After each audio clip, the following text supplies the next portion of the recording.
Hello, मैं रीना चांदवंशी, गिरधारी चांदवंशी की wife.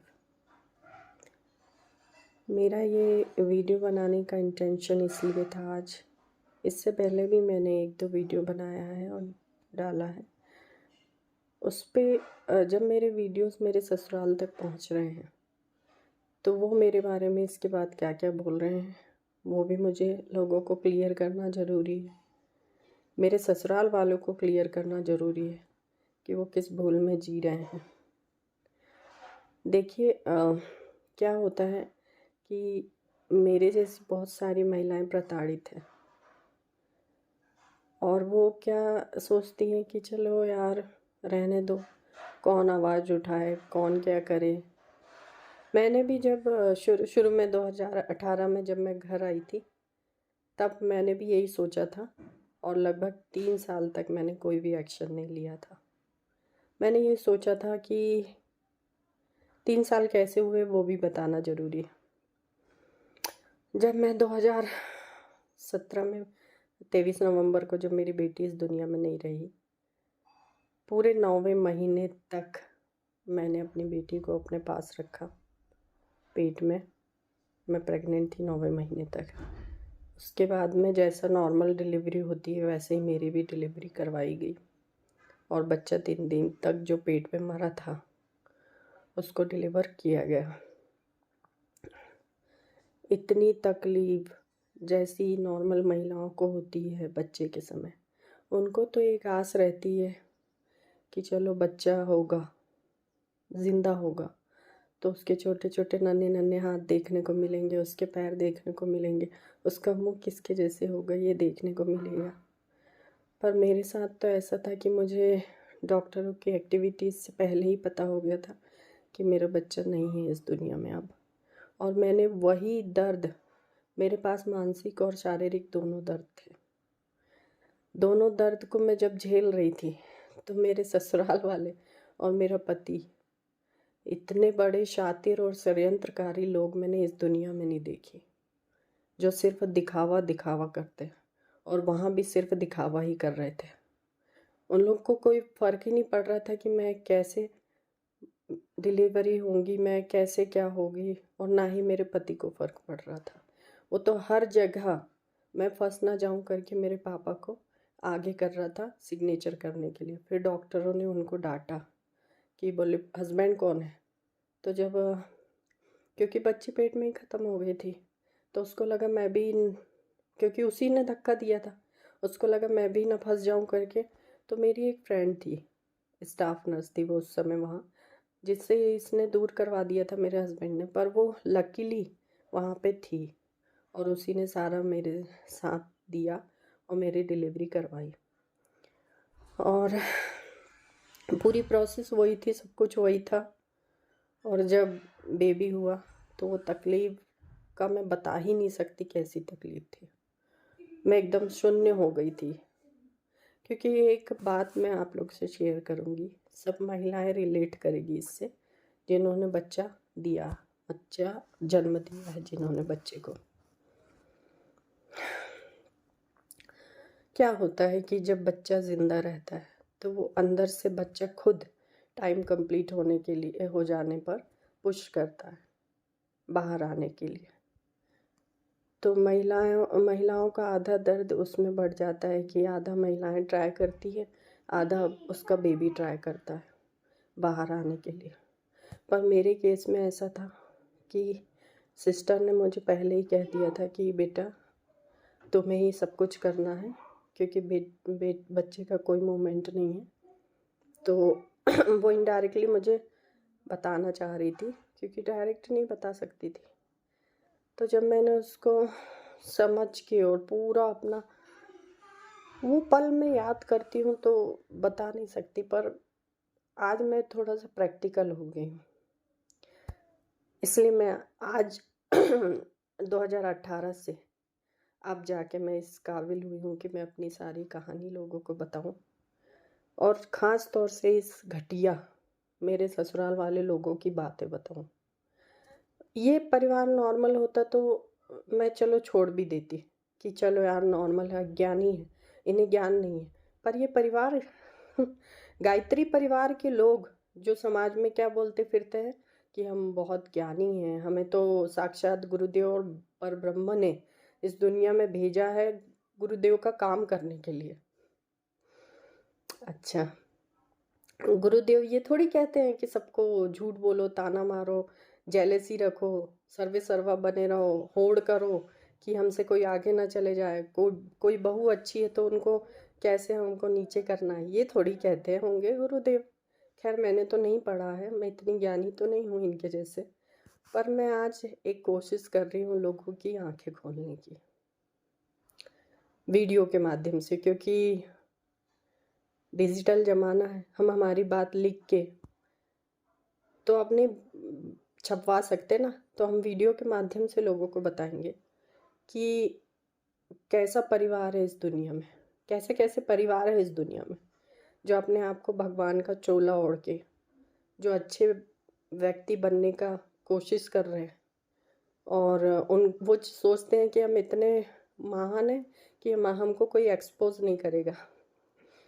तो शायद आप नहीं जानते होंगे, नहीं शायद आप लोग सभी जानते हैं कि जो बड़े बड़े साधु महात्मा जो आज जेल के अंदर है, उनको भी किसी एक ने ट्राई किया होगा जब वो आज वहाँ पे उनकी औकात दिखाई होगी किसी एक ने हिम्मत करके। जैसे कि आशाराम बापू, नाम तो नहीं लेना चाहती थी पर ले रही हूँ। कोई एक छोटी बच्ची ने, उससे पहले ना जाने कितनों के साथ ऐसा हो गया होगा, पर उस एक छोटी बच्ची ने कोशिश किया और क्या उसको प्रलोभन नहीं दिया होगा, घर का, गाड़ी का, बंगले का, ये कर देंगे वो कर देंगे, तुम अपना मुंह बंद कर लो। पर उसने क्या मानी, उसके नहीं मानने पे तो आज वो जेल के पीछे, शायद से बेल पे बाहर भी आ गए होंगे, मुझे ज़्यादा आइडिया नहीं। तो मैं सिर्फ ये बताना चाह रही हूँ कि कोई एक को तो हिम्मत करनी पड़ेगी ऐसे परिवारों को एक्सपोज करने के लिए।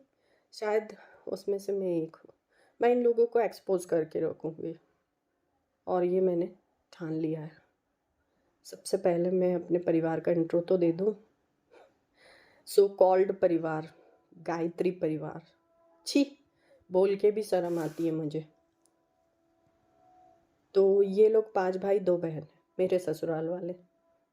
उसमें से सबसे बड़े वाले हैं जो गायत्री परिवार के वरिष्ठ सर्वे सर्वा, जो अपने आप को साक्षात भगवान का रूप देखते हैं। गुरुदेव जी ने उनको भेजा है, वो खुद कहते हैं गुरुदेव जी ने उनको चुना है इस कार्य के लिए, क्योंकि वो बहुत अच्छी आत्मा थी। पिछले जन्म का भी पता है उनको, अगले जन्म का भी पता है। मतलब किनको, ये जो मेरे ससुराल वाले हैं उनको। तो ये गुरुदेव ने साक्षात इनको चुना क्योंकि इनके बहुत अच्छे कर्म थे पिछले जन्म में। अरे पिछले जन्म में कर्म अच्छे किए होंगे उसका तो हम नहीं जानते, पर इस जन्म में तो कर्म अच्छे कर देते तो हम लोग सब जानते कि चलो, और उनको लोग फॉलो भी करते। पर उनने क्या अपनी इज्जत बना है, 5 भाई है ना, कोई भी एक भाई इनको फॉलो करता होगा तो मुझे बताइए। कोई भी फॉलो नहीं करता इनको, क्योंकि ये खुद अपने कर्मों, अपने विचारों पे नहीं चलते। ये खुद बोल वचन है केवल। ये ज्ञान बांटने वाले बस है, खुद अपने विचारों पे अमल नहीं करते, गुरुदेव के विचारों पर अमल नहीं करते। मुझे इनके जैसे इतना ज्ञान तो नहीं भरा मेरे अंदर, पर मैं फिर भी ट्राई कर रही हूँ। तो गुरुदेव जी ये थोड़ी कहते हैं कि आप झूठ बोलो, आप प्रलोभन करो, आप जेलेसी रखो, आप फूट डालो अपने घर में और राज करो। हाँ हाँ, ये अच्छा लगेगा इनके ऊपर, फूट करो और राज, फूट डालो और राज करो। कैसे, तो मैं बताती हूँ। 5 भाई 2 बहन है ना ये लोग। तो सबसे बड़े हैं गणेश चांदवंशी और वंदना चांदवंशी। इन लोगों के नाम सुनते से या बोलते से मुझे हंसी आ रही है, क्योंकि सबसे बड़े वाले यही है, सबसे बड़े भी हैं और सबसे बड़े वाले भी यही हैं। तो इन्होंने क्या काम किया है, इनके खुद के बच्चे नहीं थे, ये मुझे बोलना तो नहीं चाहिए, पर इनके खुद के बच्चे नहीं, शायद इनको किसी जन्मों का कुछ प्रायश्चित करने के लिए भगवान ने इस जन्म में ऐसा बनाया है। अब ये खुद कर्मों की बात करते हैं तो मैं भी कुछ कर्मों की बात कर दूं। जैसा मुझे मेरे मेरे बच्ची इस दुनिया से गई, तो ये लोग कर्मों की बात कर रहे थे ना, तो मुझे तो गुस्सा आएगी ना, तो अब मैं वही बात बोलना चाह रही हूँ। इनको किसी जन्मों का कुकर्म किए होंगे तो उसकी सजा इस जन्म में मिली, तो ये पेरेंट्स नहीं बन सकते थे। अब जब पेरेंट्स नहीं बन सकते थे, तो इनको क्या पता कि माँ बनने का अनुभव क्या है, पहली चीज़, उसका दर्द क्या है, दूसरी चीज़, और माँ बनने के बाद में जो महिला जब अपने बच्चे को जन्म देती है उस समय की तकलीफ, ये क्या जानेंगे। जब इन्होंने जाने ही नहीं है, तो इनको बोलने का कोई हक बनता है क्या कि अपने उनकी बहुओं के बारे में कुछ भी बोल रहे हैं अनाप शनाप। और हम बड़े हैं तो क्या कुछ भी बोल लेंगे और हम सुन लेंगे। कब तक सुनते रहेंगे हम भी तो जवाब देंगे ना। और वो भी जवाब देना इसलिए भी ज़रूरी हो गया कि इतने घटिया परिवार तो मैंने आज तक नहीं देखे। मुझे गुस्सा आ रही है इस टाइम, पर मैं कंट्रोल करके बोल रही हूँ। इतना घटिया परिवार मैंने आज तक नहीं देखी। इनके घर परिवार में खुद ही एकता नहीं है, बताती हूँ मैं। पहले बड़े भाई है, बड़ी भाभी है, वो पेरेंट्स नहीं बन सकते। और बड़ी भाभी मतलब मेरी जो जेठानी है वंदना चांदवंशी, वो WCL में वो कम आती है। उनके हस्बैंड प्रवक्ता है, गायत्री परिवार में प्रचार प्रसार करते हैं और वरिष्ठ ज्ञान देते हैं, ठीक। और सेकंड वाले हैं महेश भैया। तो महेश भैया है जो शायद से मेरी नॉलेज में अभी कुछ नहीं करते, और उनकी वाइफ भी भोपाल में दूर रह के जॉब करके पल रही है, ठीक। ये लोग भी अलग है। और वो लोग जो पेरेंट्स नहीं है, उनने एक बच्ची को अडॉप्ट कर लिया है, मंजले भैया की बच्ची को। उनको इन्होंने, गार्गी नाम है उसका, उसको पालते पोसते हैं और बड़ा करते हैं, ठीक।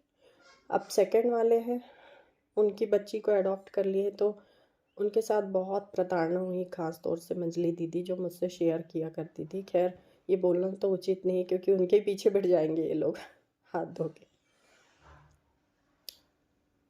वो गांव की है, कम पढ़ी लिखी है, तो उनके साथ बहुत प्रताड़ना हुई है, एकदम नौकरानियों वाला। तो दूसरी है मेरी मंजली दीदी, मेरी मंजली जिठानी। तो वो बेचारी गांव की थी और कम पढ़ी लिखी थी, उनके साथ बहुत प्रताड़ना हुई है, मतलब बहुत ज़्यादा। और नौकरानियों के तरीके से बर्ताव किया गया उनके साथ। अब मैं ज़्यादा बताऊंगी तो उन्हीं के पीछे हाथ धो के उठ जाएंगे ये लोग कि क्या बोली तुमने मंजली। एक तो उनको कोई इज्जत नहीं देता, बस रफ तरीके से उनसे बात करते सभी कोई, बड़े होने के बावजूद भी। फिर आते हैं तीसरे नंबर के गिरधारी जी, मेरे पति देव। गिरधारी कहा करता था कि बोले जैसा मेरा नाम है ना, मैं वैसा ही बन गया हूँ। बन गया नहीं, तू पहले से ही था ऐसा। तेरे पिछले जो शादी के पहले का रिकॉर्ड है ना, वो भी मुझे सब पता चला, तू पहले से ही घटिया था। तू बोला करता था ना कि एक पंडित जी आए थे और चांदा मेटा में, जिन्होंने मेरा हाथ देख के कहे थे कि मेरी 3 औरत होगी और मैं अपने नाम के हिसाब से चलूँगा। तो करके दिखा दिया ना तूने 3, मेरे बाद 2 और ले आया ना। तो ऐसा घटिया परिवार मैं ये बताना चाह रही थी आपको। ये ऐसे मतलब बड़े बड़े उपदेश देते हैं ना ये लोग, बड़े बड़े उपदेश देते हैं ऐसे कि भैया हमारा नाम तो ऐसा है, हम नाम के हिसाब से चलेंगे और इनके बड़े भाई कहाँ गए थे, वही मेरा सवाल है सबसे, जो इतना उपदेश देते फिरते हैं। बड़े भाई, बड़ी दीदी, मतलब वंदना चांदवंशी, गणेश चांदवंशी, कहाँ गए इनके उपदेश। टाई टाई फिस हो गए, कोई ने माना आपकी बात, या आपने किसी को, आपने खुद ही मना करना जरूरी नहीं समझा होगा ना, क्योंकि एक तो पता है कि ना मेरे भाई मेरे मानेंगे, और दूसरी चीज़ ये कि अच्छी खासी नौकरानियाँ आ रही है घर में काम करने के लिए।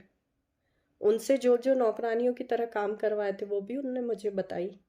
वो जो सेकंड महिला प्रताड़ित होके अभी गई है, उसने मुझसे कांटेक्ट किया तो उसने मुझे सब बताई कि कितनी प्रताड़ना करे इन लोगों ने। और मैं और चौथे नंबर के जो अब इस दुनिया में नहीं रहे, उनके लिए मैं कुछ नहीं बोलूँगी, उनकी आत्मा को भगवान शांति दे। और 5वें नंबर के जिन्होंने स्टाफ नर्स से शादी कर लिया, तो कोई एक भी खुश नहीं है, पर सबको कुछ ना कुछ हो ही रहा है, क्योंकि इनके शायद से कर्मों के सज़ा मिल रही होगी। जैसा कि ये बोलते हैं, मैं अपनी लैंग्वेज नहीं बोल रही हूँ, मैं इन्हीं लोगों की लैंग्वेज बोल रही हूँ, ताकि ये कल को मेरा वीडियो देखे तो समझे कि नहीं यार ये तो हमारी लैंग्वेज बोल रही है। कर्म कर्म कर्म, बाप रे, इतना कर्म कर्म किए हैं इन लोगों ने कि आज जब भी इनका सुनाई देता है ना कुछ, तो मैं यही बोलती हूँ, मिल रही होगी कर्मों की सज़ा। मैं तो खैर आज पूरी तरीके से प्रैक्टिकल हो गई। भावनाओं का इन लोगों ने कैसे कत्ल किया है, वो इनके परिवार से ही कोई सीखे। किसी की भावनाओं का कोई ख्याल नहीं रखते। हाँ, आगे मैं बताना भूल गई, ये 5 भाइयों की स्टोरी, जिसमें एक बड़े भैया का ये हाल है, सेकंड नंबर के भैया की वाइफ बाहर है, उनका बच्चा कहीं पढ़ रहा, एक बच्चा है उनका, वो कहीं और पढ़ रहा है, और पति पत्नी अलग रह रहे हैं। अब तीसरे नंबर का मेरा हस्बैंड है, जिसने 3 शादियां कर लिया है। अभी मेरा केस चल ही रहा था कोर्ट में, और 2018 में जब मैं इससे अलग हुई, अलग कैसे हुई भाई, मेरे बच्चे की कहानी स्टोरी। फिर उसके बाद से डिलीवरी के कुछ दिन बाद जब मैं घर आई, 1 आध महीने बाद 2018 में, तब मैं आई छूँ, और शायद से पहले से रहा होगा, क्योंकि जब तो ये मुझे प्रताड़ित करता था ना, तो मैं आई हूँ, और वो लड़की की मेरे पास रिकॉर्डिंग है, कॉल रिकॉर्डिंग, मैं वो भी डालूंगी। अब तो मैं सब एक्सपोज करके रहूँगी, अब कुछ नहीं छुपाना है। वैसा परिवार रह ही नहीं गया ना मेरी नज़रों में, सबके साथ प्रताड़ना कर रहा है ये परिवार, मुझे, मेरी बाकी बहनों को, सबके साथ प्रताड़ना कर रहा है। एक्सपोज तो करके रहूँगी मैं। तो फिर क्या था, हाँ, जब उस सेकंड लड़की को प्रताड़ित किए, हाँ, मेरे हस्बैंड ने जो 3 शादियाँ करे, 18 में मैं जब घर आई, तो उसके बाद में इसने 2018, वो लड़की ने जिस तरीके से मुझे बताई है कि मार्च 2018 में, मैं जनवरी में घर आई हूँ, और मार्च में इसने दूसरी लड़की सेट कर लिया, और मार्च में दूसरी 2018 में ही मार्च में सेट करने के बाद में ये उससे बातचीत करने लगा। अब स्वाभाविक बात है, उससे दिल लग गया तो ये मेरे को क्यों पूछेगा, मेरे घर क्यों आएगा, मुझे क्यों लेने आएगा, मुझे क्यों लेकर जाएगा। ये आ ही नहीं रहा है, और मैं कंटिन्यू इससे फ़ोन पे बात कर रही हूँ, तो बोलता है कि अभी रेस्ट कर लो, अभी रेस्ट कर लो। जब मुझे फाइनली पता चला कि इसने घर में ले आया है, और ये कब ले आया था इसने, 2018 में ही नहीं, ये लड़की का जैसा, पिंकी पगारे का जैसा मुझे बताना हुआ कि 20 जनवरी 2019 को इन लोगों ने घर पे ही शादी की है। तीनों ने शादी कर ली है। बाप रे बाप, ये स्टोरी कोई भी सुनेगा तो थूकेगा इन पे और इनके घटिया परिवार पे। तीनों ने एक ही दिन शादी कर ली है, और शादी कराने वाला कोई नहीं। मुझे जिस तरीके से बताया गया, ये बड़े भैया गणेश चांदवंशी, इन्होंने मंझले भैया को कहा कि मंझले भैया शादी करा दो, ये घर पे ही गायत्री मंत्र से सारी शादियां करा देते ये लोग। तो शादी करवा दी है इन्हें, मंझले भैया ने शादी करवा दी है। शादी में शामिल हुए सूरज मौर्य, इनके मित्र सूरज मौर्य का भाई चंदन मौर्य, और गर्ग महेश चांदवंशी, मंझले भैया मेरे, और मेरी सासू माँ जो इस दुनिया में नहीं रही, और ये दोनों औरतें सुषमा बारसिया और पिंकी पगारे और गिरधारी चांदवंशी ये लोगों ने बाकायदा रीति रिवाज से शादी किए हैं। हल्दी चली इन लोगों की 3 दिन तक हल्दी खेले ये लोग, और जिस दिन शादी थी बाकायदा पूरे रीति रिवाज से इन लोगों ने शादी किया, मंगलसूत्र पहनाया, मांग भरा, दोनों औरतों को एक साथ ही कर रहा है ये। और ये सब तमाशे में मेरे घर वाले भी शामिल है, मतलब मेरे ससुराल वाले। तो मैं ये बताना चाह रही हूँ, 7 फेरे लिए, मैं ये बताना चाह रही हूँ कि ये परिवार कैसा है, ढोंगी परिवार है, ढकोसला, टोटल ढकोसला भरा हुआ है इनके अंदर। ढकोसला दिखाते हैं ना। तो अब जब कहाँ गए थे बड़े भैया, तब अपने गुरुदेव के विचार इनको काम नहीं आए। बोलते नहीं बन रहा था कि भैया ये तू गलत कर रहा है, पहले एक बार बहू के घर चलते हैं, उससे पूछते हैं, या फिर बहू के मम्मी पापा को ही बुला लेते हैं, कुछ तो विचार करते हैं। ये सब कदम उठाने से पहले बड़े भैया का क्या फर्ज था, जो माता पिता बन के हमारे घर आए थे दहेज मांगने, कैश मांगने। दहेज नहीं बोलूंगी क्योंकि ये लोग बोल रहे हैं कि हमने दहेज मांगे ही नहीं। सही बात है, दहेज नहीं मांगे इन लोगों ने, कैश मांगे थे, कैश। और मैं झूठ नहीं बोलूंगी, मैं इनको आमने सामने करके, और मुझे लोगों ने कहा है कि गुरुदेव की कसम मत खिलवाना, ये झूठी खा लेंगे।